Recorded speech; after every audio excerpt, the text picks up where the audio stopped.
S6 టీవీకి స్వాగతం. వార్తల ముందుగా ముఖ్యాంశాలు. భారీ వర్షాలు, వరదలపై మరింత అప్రమత్తంగా ఉండాలి సూచించిన సీఎం చంద్రబాబు. బ్యారేజీని బోట్లు ఢీకొన్న ఘటనలో కుట్ర కోణం బలపడుతోంది ఆరోపించిన మంత్రి నిమ్మల. విజయవాడను ముంచెత్తిన వరదల్లో చనిపోయిన వారిని ముమ్మాటికి ప్రభుత్వ హత్యలే ఆరోపించిన మాజీ మంత్రి గుడివాడ అమర్నాథ్. ఏపీలో భారీ వర్షాలు, వరదలపై మరింత అప్రమత్తంగా ఉండాలి అంటూ అధికారులకు సీఎం చంద్రబాబు సూచించారు. బుడమేరు వరద నీటి ప్రభావం తగ్గినందున కొంత ఉపశమనం లభించిందని పేర్కొన్నారు. సాయంత్రానికి అన్ని ప్రాంతాలు వరద నుంచి బయటపడొచ్చని అంచనా వేశారు. వరద ప్రభావిత ప్రాంతాల్లో సహాయక చర్యలపై అధికారులతో సీఎం టెలికాన్ఫరెన్స్ ద్వారా నిర్వహించారు. ఉత్తరాంధ్ర గోదావరి జిల్లాలో పరిస్థితులపైన కలెక్టర్లు ఉన్నతాధికారులతో సమీక్షను చేపట్టారు. శ్రీకాకుళం, విజయనగరం, విశాఖ, కాకినాడ, ఏలూరు, తూర్పు గోదావరి జిల్లాల కలెక్టర్లతోని చంద్రబాబు మాట్లాడారు. వాహనాలు, వ్యక్తులు వెళ్లలేని ప్రాంతాల్లో డ్రోన్లు వినియోగించాలని అధికారులను ఆయన ఆదేశించారు. కల్వట్లోని వరద ప్రవాహాలు, గట్ల పటిష్టతను డ్రోన్ల ద్వారా అంచనా వేయాలని ఆయన సూచించారు. విజయవాడలో కొన్ని ఇళ్లు మినహా విద్యుత్ పునరుద్ధరణ పూర్తయిందని సీఎంకు అధికారులు వివరించారు. అంటువ్యాధులు ప్రబలకుండా పూర్తి స్థాయిలో పారిశుద్ధ పనులు చేపట్టాలని, వైద్య శిబిరాలు కొనసాగించాలని సీఎం ఆదేశించారు. టెలికాన్ఫరెన్స్ తీసుకొని మళ్లీ డిప్రెషన్ వచ్చింది.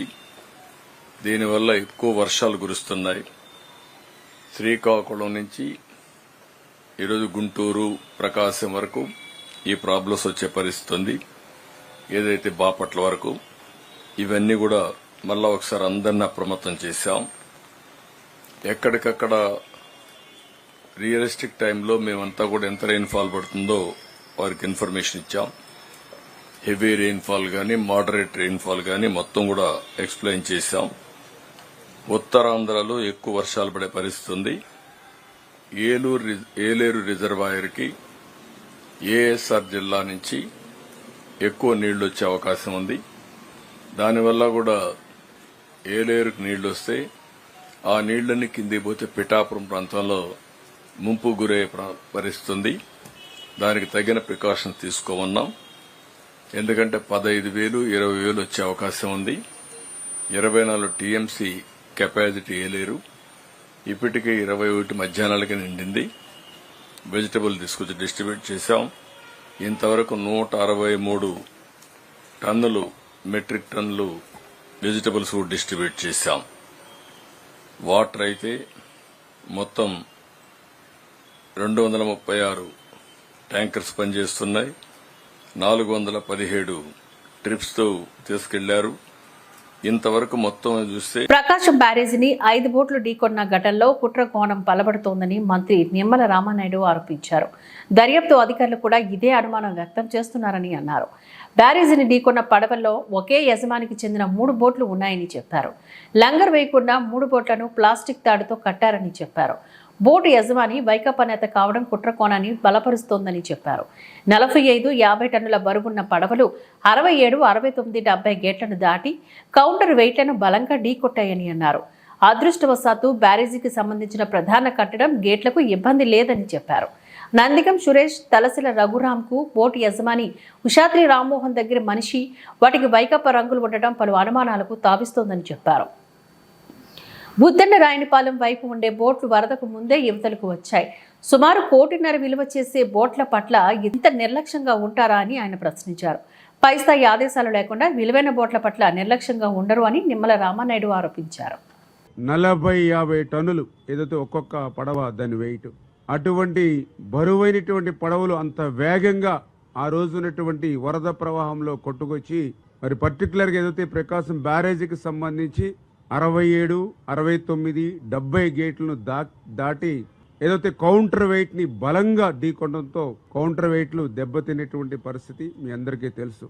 అదృష్టవశాత్తు బ్యారేజీకి సంబంధించినటువంటి మెయిన్ కట్టడానికి గాని, బ్యారేజీకి సంబంధించినటువంటి గేట్లను గాని అది తాకకుండా కౌంటర్ వెయిట్ ని తాకడం వల్లే కొంత నష్టం గాని, ఉపద్రవం కానీ లేకుండా అయినటువంటి పరిస్థితి. నిజంగా గేట్లను గాని లేదా కట్టడాన్ని గాని తాకుంటే మళ్ళీ ఎంత నష్టపోయే వాళ్ళం 5-6 జిల్లాలు అనేటువంటి విషయాన్ని కూడా ఈ ప్రభుత్వం గుర్తుపెట్టుకుని వెంటనే ఏదైతే ఆ యొక్క అంశాలు ఏవైతే ఉన్నాయో వాటిని వెలికి తీసే విధంగా దర్యాప్తు చేయమని చెప్పేసి కూడా ఎవరైతే పోలీస్ అధికారులు కూడా ఇరిగేషన్ శాఖ నుంచి కూడా మనం కంప్లైంట్ చేయడం, దాని మీద దర్యాప్తు కూడా వేగంగా జరుగుతున్న విషయాన్ని కూడా ఈ సందర్భంగా తెలియజేసుకుంటూ, ఎందుకు ఇటు రైతులు కానీ ఇటు రైతు సంఘాలకు కానీ ఎవరైతే ఉన్నారో వాళ్ళందరూ కూడా ఒకటే కంప్లైంట్ చేస్తూ ఉన్నారు.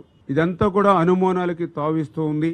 ఎందుకంటే ఏదైతే ఇటు 40-50 టన్నుల బరువు కలిగినటువంటి ఏవైతే ఈ యొక్క బోట్స్ ఏవైతే ఉన్నాయో ఇవి జనరల్ గా నది ఒడ్డున లంగర్ వేసుకుని మరి జాగ్రత్తలు పెట్టుకుంటూ ఉంటారు. ఎందుకంటే బోటు ఖరీదు కూడా దగ్గర 40-50 లక్షలు ఉంటుంది. మరి అంతటి విలువైనటువంటి బోట్లని మరి ఏదైతే ఒక ప్లాస్టిక్ తాడుకు మాత్రమే కట్టినట్టుగా ఇప్పుడు విచారణలో వాళ్ళు చెప్తూ ఉన్నారు. అది కూడా 3 పడవలను కలిపి ఒకే తాడుకి మరి ప్లాస్టిక్ తాడుకి కట్టి ఉంచినట్టుగా మరి వాళ్ళు అక్కడ ఉన్నటువంటి దర్యాప్తు వారి ద్వారా తెలుస్తూ ఉంది. 5 పడవల్లో ఈ 3 పడవలు కూడా ఎందుకు అనుమానాలకు తావిస్తుందంటే ఒకే యజమానివి 3 కావడం, ఒకే యజమాని 3 ఉండడం, ఆ 3టిని కూడా లంగర్ వేసుకోకుండా ఒకే ప్లాస్టిక్ వైర్ కట్టుకోవడం అనేది కూడా అనుమానాలు తావిస్తూ ఆ 3 పడవలకు సంబంధించిన యజమాని కూడా ఉషాద్రి ఎవరైతే ఉన్నారో అతను కూడా ఆ ప్రాంతంలో ఉన్నటువంటి కోమటి రామ్మోహన్ ఎవరైతే ఉన్నారో అతనికి మరి ప్రధానంగా మరి అనుచరుడుగా ఉండడం.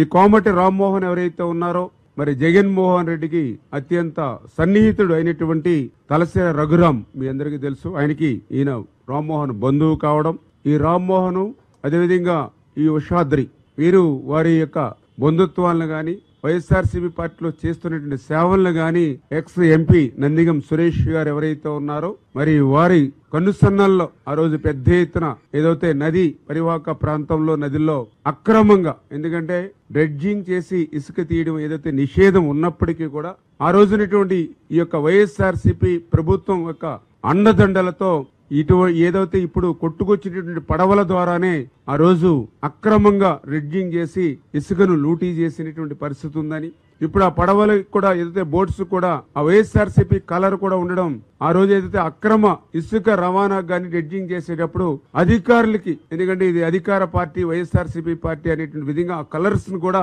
దానికి మ్యాచింగ్ గా వేసుకున్నట్టుగా ఉన్నటువంటి పరిస్థితులు గాని కూడా కనిపిస్తున్నటువంటి స్థితి. వరద ముంపు బాధితులకు ఆహారం, మంచినీరు సరఫరా చేస్తున్నాము అని, విజయవాడలో ఇంకా కొన్ని చోట్ల నీరు నిల్వ ఉందని ఏపీ మంత్రి వంగల్పూడి అనిత వెల్లడించారు. ఉదయం అల్పాహారం, మంచినీరు, పాల ప్యాకెట్లు సరఫరా చేశామని చెప్పారు. విజయవాడలో ఆమె విలేకరులతో మాట్లాడుతూ వైకాపా నేతలపై విమర్శలు గుప్పించారు. ముంపు కాలనీలోని తమ ప్రభుత్వం చేస్తున్న సాయంపై ఆరోపణలు చేయడం సరికాదని ఆమె వ్యాఖ్యానించారు. విజయవాడలో ముంపు కాలనీలో 170 వాటర్ ట్యాంకులతోని మంచినీటిని సరఫరా చేస్తున్నాం. ఆ వాహనాలు 100 ట్రిప్పులు తిరుగుతున్నాయి. ఉదయం అల్పాహారం, మంచినీరు, పాల ప్యాకెట్లు సరఫరా చేశాం. ఇప్పటి వరకు 27,000కు పైగా ఇళ్లలో బురదను అధికారులు తొలగించారు. డ్రోన్లతో ఆహారం సరఫరాతో పాటుగా క్లోరినేషన్ చేపట్టాం. కేవలం డ్రోన్లతోనే 1,00,000కు పైగా ఆహార పొట్లాలను పంపించాం. సీఎం చంద్రబాబు పండుగ కూడా జరుపుకోకుండా శ్రమిస్తున్నారు. అయినా ప్రతిపక్ష నేతలకు ఇవేవీ కనిపించడం లేదు. కలెక్టరేట్లోనే ఉండి సహాయక చర్యలను పర్యవేక్షిస్తున్నారు. మంత్రి నిమ్మల రామానాయుడు 3 రోజుల పాటు బుడమేరు వద్దే కూర్చున్నారు. నిద్రాహారాలు కూడా లేకుండా గంటలను కూర్చివేయించారు. వరద బాధితులకి సహాయ చర్యలు ఎంత ముమ్మరంగా సాగుతున్నాయో గత 8 రోజుల నుంచి కూడా ఇక్కడున్న అందరూ కూడా చూస్తూనే ఉన్నారు. ఎస్పెషల్లీ ఇక్కడున్న పత్రికా విలేకరుల దగ్గర నుంచి, సామాన్య ప్రజల దగ్గర నుంచి, ప్రపంచవ్యాప్తంగా ఉన్న తెలుగు వాళ్ళందరూ కూడా ఇవన్నీ కూడా మనం గమనిస్తూనే ఉన్నారు. ఈ రోజుకి కూడా సహాయక చర్యల్లో ఎటువంటి ఇబ్బంది రాకూడదు. వర్షాలు పడుతున్నా కూడా ఎక్కడైతే వరద ముంపు ప్రాంతాల్లో ఉన్నారో ప్రజలు వాళ్ళందరికీ కూడా సహాయక చర్యలు అందాలి అనే ఒకే ఒక ఉద్దేశంతో గౌరవ చంద్రబాబు నాయుడు గారు సీఎం గారు ప్రత్యేకంగా, అంటే ఇక్కడే బస్సులోని ఇన్ని రోజుల నుంచి గత 8 డేస్ నుంచి కూడా బస్సులోనే తన అడ్మినిస్ట్రేషన్ కొనసాగిస్తూ ప్రతిరోజు కూడా ఉదయం సాయంత్రం కూడా ఎక్కడైతే మన ముంపు ప్రాంతాలు ఉన్నాయో ఆ ముంపు ప్రాంతాలన్నిటికీ కూడా స్వయంగా తనే వెళ్ళి పర్యవేక్షించి సాయంత్రం అయ్యేసరికి మళ్ళీ అఫీషియల్స్ అందరితోనే కూడా కూర్చొని రివ్యూ చేసి ఎక్కడెక్కడ ప్రాబ్లమ్స్ ఉన్నాయో అవన్నీ కూడా అఫీషియల్స్కి, అదేవిధంగా పొలిటికల్ లీడర్స్కి అందరికీ చెప్పి నెక్స్ట్ డేకి ఆ ప్రాబ్లం రాకుండా చూసుకునే బాధ్యత పర్టికులర్గా గౌరవ సీఎం గారు చంద్రబాబు నాయుడు గారే తీసుకోవటం అన్నది నిజంగా ఒక రకంగా చెప్పాలంటే ఒక గుడ్ సైన్. ఏ ముఖ్యమంత్రి కూడా, ప్రపంచంలోని చాలామంది రాజకీయ నాయకులను చూసాము, చాలామంది ముఖ్యమంత్రులను చూసాము, దేశంలోని కాకుండా మన రాష్ట్రంలో కూడా చాలామంది ముఖ్యమంత్రిని చూస్తున్నాం. కానీ ఏ ముఖ్యమంత్రి కూడా వరద ప్రాంతాల్లోని ఉదయం సాయంత్రం కూడా పర్యటించి సుమారుగా 8 రోజుల పాటు బస్సులోనే ఉండి అడ్మినిస్ట్రేషన్ చేసిన పరిస్థితి కూడా కనిపించలేదు. అట్ ద సేమ్ టైం ఒక అడ్మినిస్ట్రేషన్ వేలోనే కాకుండా ఒక హ్యుమానిటీ వేలోని కూడా ఆలోచన చేసుకొని ఇప్పటికీ కూడా కొన్ని చోట్ల వరద ముంపు ప్రాంతాల్లోని వరద తగ్గినప్పటికీ కూడా కొన్ని ప్రాంతాల్లో వరద ముంపు ప్రాంతాల్లో ఉన్నారు, ఇంకా వాటర్ కొన్ని చోట్ల నిల్వ ఉంది. అటువంటి ఏరియాల వాళ్ళకి మనం ఏం చేయాలనే ఉద్దేశంతో కంపల్సరీగా ప్రతి ఒక్కరికి కూడా 3 పూట్ల భోజనం పంపించాలి. బ్రేక్ఫాస్ట్ దగ్గర నుంచి వాటర్ దగ్గర నుంచి బ్రెడ్, పాలు, బిస్కెట్స్ అన్నీ కూడా పంపించాలి అని ఒకే ఒక ఉద్దేశంతో ఈరోజు మార్నింగ్కి కూడా సుమారుగా 3,05,966 బ్రేక్ఫాస్ట్ ప్యాకెట్స్ పంపించడం జరిగింది. వాటితో పాటు ఈరోజు మార్నింగ్ వాటర్ ప్యాకెట్స్ దగ్గర నుంచి 1,56,100 వాటర్. బుడమేరు లోతు పరిశీలనకు పడవపై ప్రయాణించిన మంత్రి రామానాయుడు బుడమేరు లోతును పరిశీలించేందుకు గాను మంత్రి నిమ్మల రామానాయుడు పడవపై ప్రయాణించారు. సీఎం చంద్రబాబు ఆదేశాలతో మరో 2 రోజుల పాటు భారీ వర్ష సూచనలున్న నేపథ్యంలో గండ్లు పూడ్చిన దగ్గర గట్టు ఎత్తు పెంచే పనులను దగ్గరుండి చేయిస్తున్నారు. పనులకు అడ్డంకిగా మారిన వర్షం, పులివాగు నుంచి పులిమేరకు వరద ప్రవాహం, గట్టుపైనే ఇరిగేషన్ అధికారులు ఏజెన్సీలతో సమీక్షను చేసుకుంటూ పనులు వేగవంతం చేస్తున్నారు.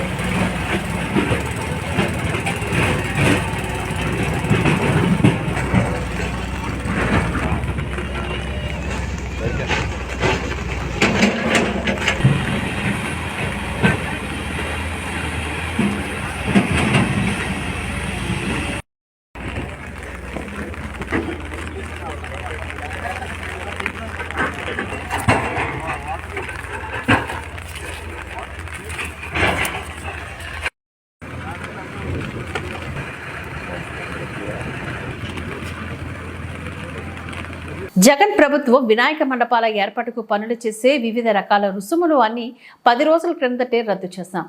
కూటమి ప్రభుత్వం గణేష్ మండపాల ఏర్పాటుకు సింగిల్ విండో విధానం అమల్లోకి తీసుకువచ్చేటప్పుడు జగన్ సర్కార్ హయాంలో నిర్ణయించిన రుసుములని అధికారులు ఇచ్చిన నోట్ ప్రకారంగానే ప్రకటించాం. ముఖ్యమంత్రి చంద్రబాబు దృష్టికి ఈ విషయం వచ్చిన వెంటనే గత ప్రభుత్వం నిర్ణయించిన విధానం రద్దు చేసి ₹1 కూడా ఏ ఒక్క అనుమతికి తీసుకోకూడదని స్పష్టంగా చెప్పారు. గణేష్ ఉత్సవ సమితులు ఏ ఒక్క అనుమతికి రూపాయి కూడా చెల్లించనక్కర్లేదు ఏపీ మంత్రి వంగల్పూడి అనిత వెల్లడించారు. జియో ఇష్యూ చేశారు. అయితే విషయం ఏమైందంటే కరెక్ట్ గా 15 డేస్ బ్యాక్ 20 డేస్ బ్యాక్ మాకు అన్ని కలిపి ఒకే పోర్టల్లో అంటే సింగిల్ విండో విధానం తీసుకొచ్చి ఆ సింగిల్ విండో విధానంలోని ఇప్పుడు మన electrical department permission, R&B permission, panchayat municipality permission, police permission, electricity permission, ఈ 5 పర్మిషన్స్ డెఫినెట్ గా మనకి వినాయక మండపం పెట్టాలంటే ఉండాలి. ఇంతకు ముందు ఏం చేసేవారంటే ఒక్కొక్కరు ఒక్కొక్క దగ్గరికి వెళ్లి పర్మిషన్ తీసుకునేవారు. మేము అలా కాకుండా ఒక జాయింట్ ఇన్స్పెక్షన్ పెట్టి ఒక జాయింట్ సింగిల్ విండో విధానం పెట్టాం. అయితే ఆ రోజు ఏం చేశారంటే ఇదే జీవోని నాకు డిపార్ట్మెంట్ వాళ్ళు తీసుకొచ్చి ఇచ్చారు. ఇస్తే నేను యాస్ట్రీస్ గా ఈ జీవోలో ఏదైతే ఉందో మేము దాన్ని చెప్పడం జరిగింది. అయితే ఈ విషయం తెలుసుకున్న వెంటనే గౌరవ సీఎం గారికి విజ్ఞప్తులు వచ్చినాయి. గౌరవ సీఎం గారు కూడా దీని విషయం మీద మమ్మల్ని అడిగిన వెంటనే సార్ ఇలా జరిగింది, ఇలా జీవో ఉంది అంటే ఇమ్మీడియట్ గా ఆపండి, ఎవరు కూడా రూపాయి కూడా కలెక్ట్ చేయొద్దు. ఎస్పెషల్లీ ప్రతి సౌండ్ సిస్టమ్ కి మనకి ఏదైనా మనం సౌండ్ సిస్టమ్ పెట్టామంటే దానికి పర్టికులర్ గా మైక్ కి పర్మిషన్ తీసుకోవడానికి ₹100 తీసుకుంటారు డిపార్ట్మెంట్ వాళ్ళు కూడా. అది కూడా తీసుకోవద్దు వినాయక చవితులకి అని చెప్పి చాలా క్లియర్ గా 10 రోజుల క్రితమే ఈ విషయం చెప్పడం జరిగింది. ఎవరు దగ్గర ఎక్కడ కూడా ఎటువంటి ఫీజెస్ కూడా కలెక్ట్ చేయట్లేదు, ఎటువంటి చలనాలు కూడా కలెక్ట్ చేయట్లేదు. ఏదైతే వినాయక చవితి అదే విధంగా దుర్గా నవరాత్రి ఉత్సవాలు మన రాష్ట్రంలోనే కాదు మన దేశంలో చాలా ప్రెస్టీజియస్ గా చాలా భక్తి శ్రద్ధలతో చేసే భక్తులు ఎవరైతే ఉన్నారో వాళ్ళెవరు కూడా ఇబ్బంది పడకూడదనే 10 రోజుల క్రితమే గౌరవ సీఎం గారు అందరికీ కూడా ఇన్స్ట్రక్షన్స్ ఇవ్వడం జరిగింది. ఈ రోజుకి కూడా కనీసం మైక్ పర్మిషన్ కి కూడా మేము ఎవరం కూడా డబ్బులు తీసుకోవట్లేదు. ఇది క్లియర్. దీనికి నేను 20 రోజుల క్రితం మాట్లాడిన మాటలను తీసుకొచ్చి వైఎస్ఆర్సీపీ వాళ్ళు ఏమీ లేదు అన్నట్టుగా ఈ రోజు కావాలని దాన్ని ట్రోల్ చేసే పరిస్థితి చూస్తా ఉంటే వాళ్ళ తాలూకా తెలివి తక్కువతనం, అదే విధంగా వాళ్ళు బురద జల్లే కార్యక్రమాల్లో వాళ్ళకి టైము, సిచ్యువేషన్ అలాంటివి ఏం అవసరం లేదన్న సంగతి కూడా చాలా క్లియర్ గా అర్థమవుతుంది. ఇది క్లియర్ గా ప్రజలందరికీ కూడా అర్థం కావాలి కాబట్టి చెప్తున్నా. ఇది ఆల్రెడీ 2022లో ఇచ్చిన జీవో. ఆ రోజు ఆ జీవోని కూడా పక్కన పెట్టి ఎట్టి పరిస్థితుల్లో ఎవరికి కూడా అది కలెక్ట్ చేయొద్దు అని చెప్పారు. ఎవరు కూడా ఎక్కడ కలెక్ట్ చేయట్లేదు. ప్రతి ఒక్క చోట కూడా వినాయక ఉత్సవాలు అంగరంగ వైభవంగా జరుగుతున్నాయి. ప్రజలు ఎవరు కూడా ఇబ్బంది పడట్లేదు. విజయవాడను ముంచెత్తిన వరదల్లో చనిపోయిన వారిని ముమ్మాటికి ప్రభుత్వ హత్యలేనంటూ మాజీ మంత్రి గుడివాడ అమర్నాథ్ స్పష్టం చేశారు. నగరాన్ని వరద ముంచెత్తబోతుందని ప్రభుత్వానికి స్పష్టమైన సమాచారం ఉన్నా కూడా ప్రజలను అప్రమత్తం చేయలేదని, ముందస్తు జాగ్రత్తల చర్యలు చేపట్టలేదని, మరోవైపు వరద బాధితులను ఆదుకోవడంలోనూ ప్రభుత్వం దారుణంగా విఫలమైందని ఆయన ఆక్షేపించారు. విజయవాడ వరదలు ఏమాత్రం ప్రకృతి వైపరీత్యం కాదన్న మాజీ మంత్రి అది ప్రభుత్వం సృష్టించిన వైపరీత్యమనని, సీఎం పబ్లిసిటీ యావకి పరాకాష్ట అని అభివర్ణించారు. అందుకే వరద మరణాలకు సీఎం మంత్రివర్గంతో సహా సంబంధిత శాఖల అధికారులంతా బాధ్యత వహించాలని తేల్చి చెప్పారు. విశాఖపట్నం వైఎస్ఆర్సీపీ కార్యాలయంలో మాజీ మంత్రి గుడివాడ అమర్నాథ్ మీడియాతో మాట్లాడారు. 20 గంటల ముందు చెప్పినప్పటికీ మేము స్పందించలేదు అనేటువంటిది మరికొంతమంది అధికారులు చెప్తా ఉన్నారు. ఇంత నిర్లక్ష్యంగా ఒక ప్రభుత్వం వ్యవహరించడం బహుశా నాకు తెలిసి స్వతంత్రం వచ్చిన తర్వాత చరిత్రలో ఎప్పుడు లేదు. ఎందుకు ఈ స్థాయికి అంటే ఎంత నిర్లక్ష్యంగా ఎందుకు వ్యవహరించారు? ఎందుకు అంటే విజయవాడ ప్రాంతం కానీ లేదా అమరావతి ప్రాంతం కానీ చంద్రబాబు నాయుడు గారు అక్కడ ఉంటున్నారు కాబట్టి ఆ ప్రాంతం ములగదని చెప్పాలనుకున్నారా? లేదా గతంలో ఎప్పుడు ములగలేదనేటువంటి ఎప్పుడు ఆ ప్రాంతానికి నీరు రాలేదని చెప్పి ఎప్పుడైనా ఊహించారా? ఇంత నిర్లక్ష్యంగా ఎలా వ్యవహరించారు అనేటువంటి దానికి ప్రజలకి డెఫినెట్గా సమాధానం చెప్పాల్సినటువంటి బాధ్యత ఈ ప్రభుత్వం మీద ఉంది. ముఖ్యంగా మీకు అంటే ఈ ప్రభుత్వంలో ఉన్నటువంటి ప్రముఖ అధికారులు, రెవెన్యూకి సంబంధించినటువంటి ప్రిన్సిపల్ సెక్రటరీ కానీ లేదా దానికి సంబంధించినటువంటి ఇరిగేషన్ డిపార్ట్మెంట్కి సంబంధించినటువంటి డిఈ గారు కానీ లేదా సంబంధించినటువంటి ఆ జిల్లా కలెక్టర్ గారు కానీ చెప్పినటువంటి విషయాల్ని ఒకసారి మీకు వారు మాట్లాడినటువంటి మాటల్ని ప్లే చేసి వినిపిస్తాను. ఒకసారి మీరు అందరూ కూడా మీ ద్వారా ప్రజలు వారు ఏ మాటలు చెప్పారో, వీరు ఏ రకంగా స్పందించారో అనేటువంటి దానికి, ఈ ప్రభుత్వం ఏ రకంగా స్పందించినటువంటి దానికి ఒక ఉదాహరణ తెలుస్తుంది అనేటువంటి ఉద్దేశంతో మీ ముందుకి వారు మాట్లాడినటువంటి మాటలన్నింటినీ కూడా ఒకసారి మీ ముందు ప్లే చేస్తాను. విజయవాడ నగరం 54, 55 డివిజన్లో బీసీ సంక్షేమ శాఖ మంత్రి సవిత పర్యటించారు. పంజా సెంటర్, మహబూబ్ సుభాని, గుల్లమ్మ అబ్బాస్ స్ట్రీట్లలోని వరద బాధితులకు నిత్యావసర సరుకులను పంపిణీ చేశాం. ఇస్లాంపేట సెంటర్లో పారిశుద్ధ పనులు పరిశీలించారు. ఫ్రైడే ఈవినింగ్ మొదలైంది వర్షం. ఆ తర్వాత నుంచి ఇదే అప్పటి నుంచి మన సచివాలయ వ్యవస్థ కానీ చంద్రబాబు నాయుడు గారు చెప్పడం కానీ మన జాయింట్ కలెక్టర్ కానీ ఆల్మోస్ట్ అన్ని రాదు పంజాబ్ సెంటర్లో కనిపించేది. వర్షంలో కూడా తెచ్చి ఇచ్చారండి. దాని గురించి మేము తప్పుగా మాట్లాడాలి. వాళ్ళు ఏమైపోతారని కూడా లేదు. వర్షంలో వచ్చి అందరికీ ముఖ్యమంత్రి గారు మరి కలెక్టరేట్ లోనే ఉన్నారు మొదలైన రోజు నుంచి. ఆయన గారు కూడా బాగానే తిరుగుతున్నారు. వచ్చేస్తున్నారు ఆయన కూడా. మన 56, 57 తక్కువ వాళ్ళు కూడా వచ్చారు. ముఖ్యమంత్రి గారు వచ్చారు. గణపతి ఉత్సవాల్లో జాగ్రత్తలు పాటించండి, కాంట్రేనికోన ఎస్ఐ అవినాష్ పిలుపునిచ్చారు. డాక్టర్ బిఆర్ అంబేద్కర్ కోనసీమ జిల్లా ముమ్మడివరం నియోజకవర్గం కాట్రేనికోన గణపతి ఉత్సవాల్లో జాగ్రత్తలు పాటించాలని కాట్రేనికోన ఎస్ఐ అవినాష్ ప్రజలకు విజ్ఞప్తి చేశారు. ఎస్ఐ అవినాష్ మీడియాతో మాట్లాడుతూ గణపతి మండపాలు నిర్మాణంలో జాగ్రత్తలు పాటించాలని, అలాగే గణపతి నిమజ్జనంలో కూడా జాగ్రత్తలు పాటించండి. గోదావరి వరద ఉండటం వల్ల నిమజ్జనం సమయంలో అప్రమత్తంగా ఉండాలని, బాణాసంచాకు అనుమతులు లేవని, ఎవరైనా బాణాసంచా కాలిస్తే కఠినమైన చర్యలు తీసుకుంటామని, అలాగే రికార్డింగ్ డాన్స్లకు అనుమతులు లేవని. ఈ వినాయక చవితి మండపాలు కమిటీ మెంబర్స్ ఉన్నారో వాళ్ళందరూ కూడా పోలీసులు విజ్ఞప్తి ఏంటంటే ఆ యొక్క ఎలక్ట్రికల్ ఏదైతే ఉందో దాన్ని జాగ్రత్త చూసుకోవాలి. దాంట్లో పనిచేసే ఎలక్ట్రికల్ వాటితో పనిచేయించుకోవాలి తప్ప లోకల్ ఆపరేట్ చేస్తే ఏదైనా షాక్ గురే అవకాశాలు ఉంటాయి. కాబట్టి దయచేసి ఆ విషయంలో అందరూ అలర్ట్గా ఉండాలి. అలాగే ఇప్పుడు అన్ని చోట్ల కూడా ఈ వృద్ధులు కొంచెం ఆరోగ్య భావన ఉన్నారు కాబట్టి ఈ పరిస్థితుల్లో కూడా ఆ మైక్ సౌండ్ మరీ పెంచి కాకుండా మినిమం సౌండ్తోనే రన్ చేసుకోవాలి. అలాగే ఉదయం 9 తర్వాత మాత్రమే, అలాగే నైట్ 10 తర్వాత ఈ పరిస్థితుల్లో కూడా మైక్ ఆన్ చేయకూడదు. అలా చేస్తే కేసులు నమోదు చేస్తాము. అదేవిధంగా నిమజ్జనం రోజు ఏదైతే ఉందో అందరూ వివరాలు మా దగ్గర ఉన్నాయి. ఖచ్చితంగా ఆ రోజు డే టైంలోనే నిమజ్జనం కంప్లీట్ చేసుకోవాలని చెప్పేసి విజ్ఞప్తి చేస్తున్నాం. ఎందుకంటే మనం చూస్తున్నాం ఇప్పుడు ఆంధ్ర తెలంగాణ 2 రాష్ట్రాల్లో కూడా ఈ యొక్క వాటర్ ఫ్లోటింగ్ చాలా హెవీగా ఉంది. అన్ని చోట్ల కూడా ఈవెన్ చిన్న కాలంలో కూడా హెవీ ఫ్లోటింగ్ ఉంది. కాబట్టి దయచేసి మా విజ్ఞప్తి మరొకసారి విజ్ఞప్తి చేస్తున్నాం. ఇటు పరిస్థితుల్లో కూడా డే లైటింగ్ అంటే 6-7 లోపే నిమజ్జనాలు ప్రతి చోట కూడా కంప్లీట్ చేసుకోవాలని విజ్ఞప్తి చేస్తున్నాం. అదేవిధంగా ఏదైతే ఈ గ్రూపు గొడవలు లేకుండా ఏదైనా ఉంటే మేము వారిపై కేసులు నమోదు చేస్తాము. గత లాస్ట్ 10 yearsలో ఏ ఊళ్ళు ఉన్నాయో ఆ ఊళ్ళో వాళ్ళకి తెలిసి ముందే వాళ్ళని బయట చేస్తాము రేపటిలోనే. కాబట్టి దయచేసి ఏదైనా చిన్న చిన్న గొడవలు ఉంటే కనుక అవి ఊళ్ళు పెద్దలో పరిష్కరించుకోండి. అవరి పక్షంలో మాకు ఇన్ఫార్మ్ చేస్తే మేము పరిష్కారం చేస్తాము. అంతేగాని ఈ గ్రూప్ తగాదులు అటు జరిగితే కనుక దాంట్లో కఠినంగా వ్యవహరిస్తాము. వారిపైన రైటింగ్ సెక్షన్లు వేసి నాన్ బైబుల్ కేసులు అరెస్ట్ చేస్తామని చెప్పేసి సందర్భంగా హెచ్చరిస్తున్నాం. అదేవిధంగా పర్టికులర్ చెప్పేది ఏంటంటే మన రాష్ట్రంలో పర్టికులర్గా ఈ యొక్క అశ్లీలత అనేది పూర్తి బ్యాన్ చేయడం జరిగింది ప్రభుత్వాలు. ఈ కొద్దిగా డ్యాన్సులు కానీ అలాగే ఈ ఆడపిల్లలతో ఈ అశ్లీలత కనిపించే విధంగా డ్యాన్స్ చేస్తే కనుక ఖచ్చితంగా దానిపైన యాక్షన్ చాలా సివియర్గా ఉంటుంది. ఆ కమిటీని మొత్తం అరెస్ట్ చేస్తుంది దాంట్లో. ఎందుకంటే ఆల్రెడీ కమిటీ పర్టికులర్స్ మా దగ్గర రికార్డ్ చేసి ఉన్నాం. ఈ యొక్క ఏదైతే మన ఈ గణేక ఉత్సవ కమిటీ యాప్ ఉందో యాప్లో నమోదు. గోపాలపట్నం రామకృష్ణ నగర్ కాళీమాత టెంపుల్ వెళ్లే మార్గంలో ప్రస్తుతం కురుస్తున్న వర్షాల కారణంగా కొండ చర్యలు విరిగి సుమారు 5 ఇళ్లు ప్రమాదపు అంచనా ఉన్నాయని తెలిసే సమాచారం మేరకు గౌరవనీయులు శాసనసభ్యులు గణబాబు హుటాహుట్న అధికారులతో చేరుకొని అక్కడ నివాసితులను అప్రమత్తం చేసి సురక్షితంగా పునరావాస కేంద్రాలకు తరలించారు. యుద్ధ ప్రాతిపదికగా చర్యలు చేపట్టాలని అధికారులకు ఆదేశించారు.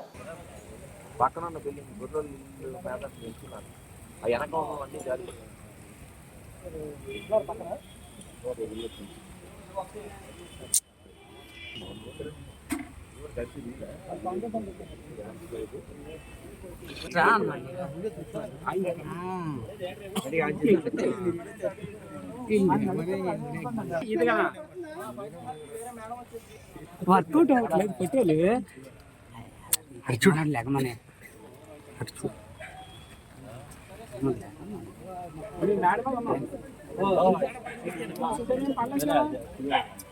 కోల్ పర్పస్ సార్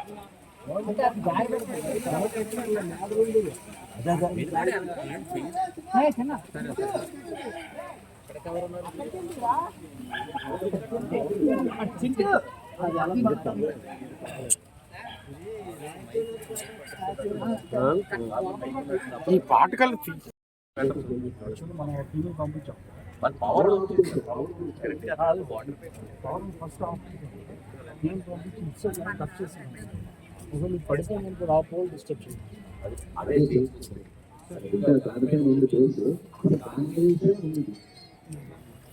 అటు ఆ బిల్డింగ్ పైన కొంచెం దానిపైన వేసే ఉన్నట్టు నెంబర్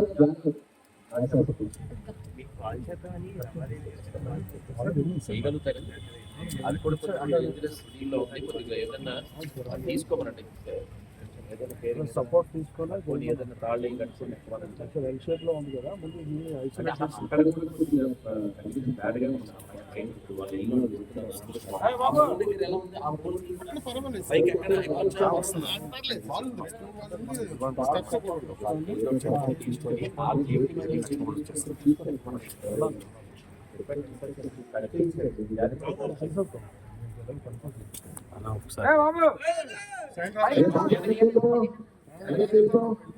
అక్కడ అలా పక్కన వాళ్ళందరూ తప్పించాలి.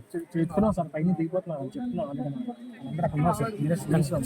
ఒక కింద కాన్స్టిట్యూన్స్ చెప్పి ఆ పైకి వెళ్ళమని చెప్పి కింద కాన్స్టిట్యూన్స్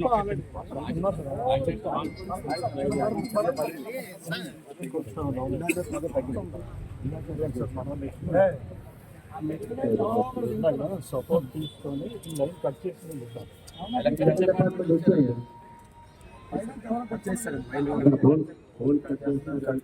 ఇది పడిపోతుంది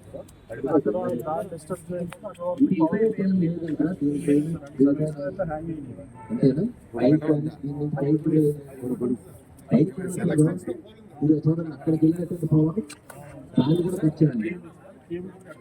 కట్ చేయిస్తాను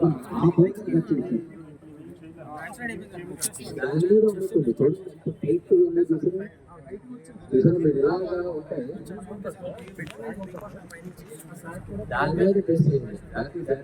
ఈజీగా వచ్చేస్తుంది. అది చూడండి అదే వాళ్ళ ఇంటి దగ్గర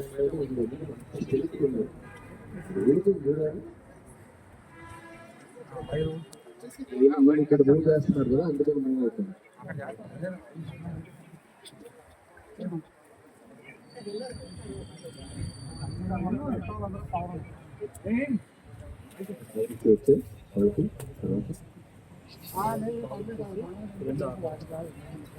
అది కూడా డిస్టర్బ్ ఇస్తే దాని ముందు పోలేదు.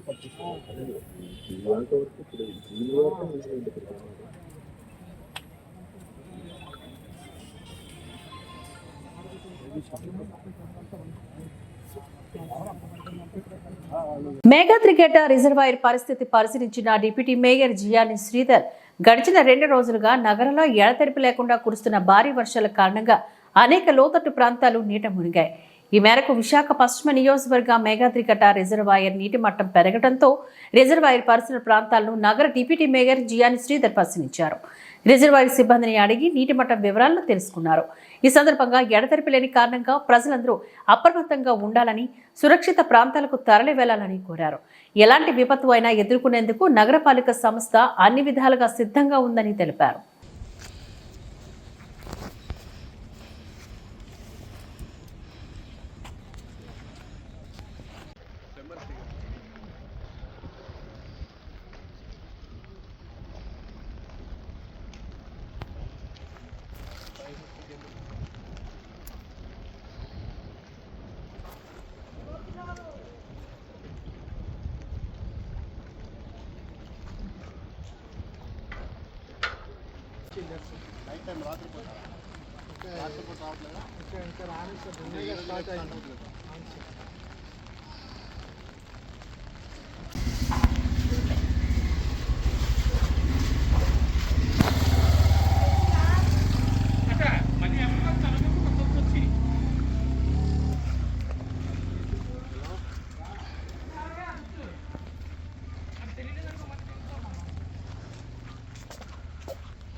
రమేష్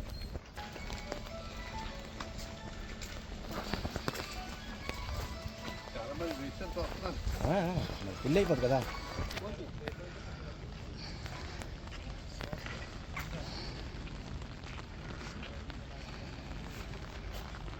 గణేష్ మండపాలకు బియ్యం పంపిణీ చేస్తున్న బీజేపీ నాయకులు గణేష్ మండపాల్లో గణేష్ నవరాత్రిని పురస్కరించుకొని అన్నప్రసాద వితరణ కార్యక్రమాలు నిర్వహిస్తూ ఉంటారు. అన్నప్రసాద వితరణ కార్యక్రమం ఖర్చుతో కూడుకున్న కార్యక్రమం. స్థానిక బీజేపీ నాయకులు జిల్లా BJYM executive member Kiran Mudiraj ఆధ్వర్యంలో Malkajgiri MP Etela Rajender, BJP senior నాయకులు భానుప్రకాష్ సూచనల మేరకు మల్కజ్గిరిలో ఏర్పాటు చేసిన మండపాల్లో అన్నప్రసాద వితరణ కోసం 50 కిలోల బిర్యానీ, ఇతర సామాగ్రిని ఇవ్వడానికి ముందుకు వచ్చారు.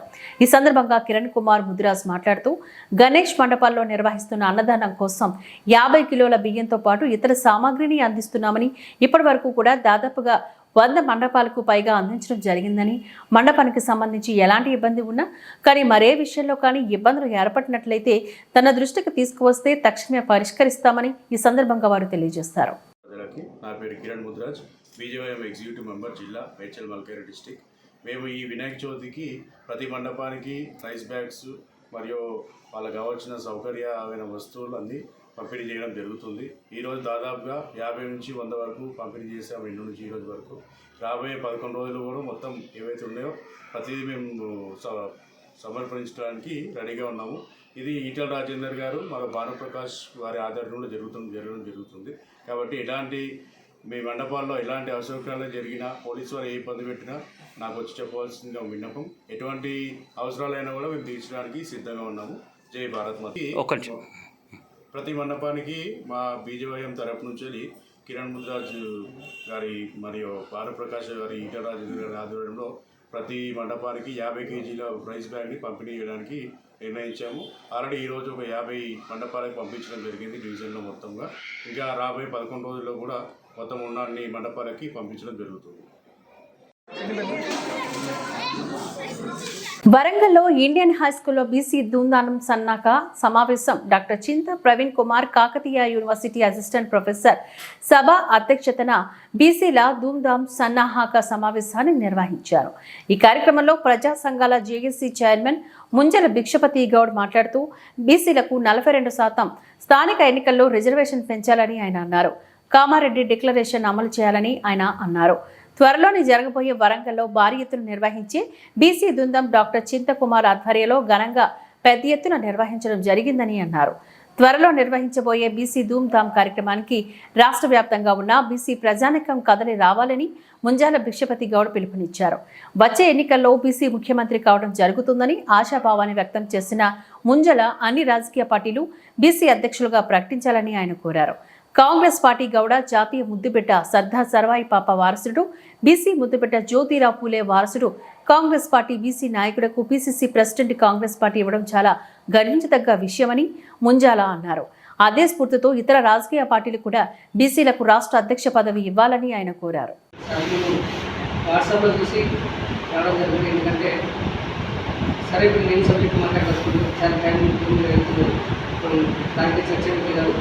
డేట్ మాత్రం నాకు ఈ మధ్యలో పెడితే బాగుంటుంది. ఎందుకంటే జనం కూడా రోడ్లు బాగానే ఆడతారు. వాసన ఇప్పుడు జనం రోడ్లు బాగా వినాయక చవితి దగ్గరికి వస్తుంది. సమాజం అంటున్నారు కాబట్టి ఆ జనవరికి ధూమ్ధాం కార్యక్రమం వచ్చే అవకాశం లేదు.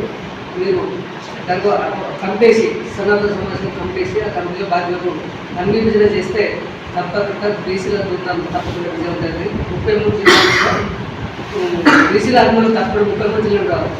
ఇటెంచలో పుట్టింది నిజమలగడ్డ మన పరిపాలించారు కాబట్టి ఇటెంచలో స్టార్ట్ అవుతుంది. ఉన్నతంలో చిన్నకంటే మన డాక్టర్తో ప్రొఫెసర్ కష్టంతో మీరైన కాబట్టి ఆయన అందరిలో మొదటిగా తెలంగాణ వ్యాప్తంగా విభజన అందిస్తున్నారు. మీరు పెట్టిన కాబట్టి దాన్ని నిర్మాణంగా విషయాలతో దాన్ని కంపేసి మీరు కూడా మీరు ఎప్పుడు అమ్మడానికి సిద్ధంగా తప్పకుండా వస్తారు. ఎందుకంటే మన బీసీ మన దగ్గర మంది మాట్లాడబట్ట జ్యోతిరావులే సాక్షిగా వాళ్ళ బీసీ నాయకులు వాళ్ళ సాక్షిగా రాజకీయాలుగా అన్ని పండితులు స్టార్ట్ చేసుకుని తప్పకుండా విజయం దగ్గర చేసి విజయం జరగాలనుకుంటున్నాను. ఈ వార్తలు ఇంతటితో సమాప్తం. నమస్కారం.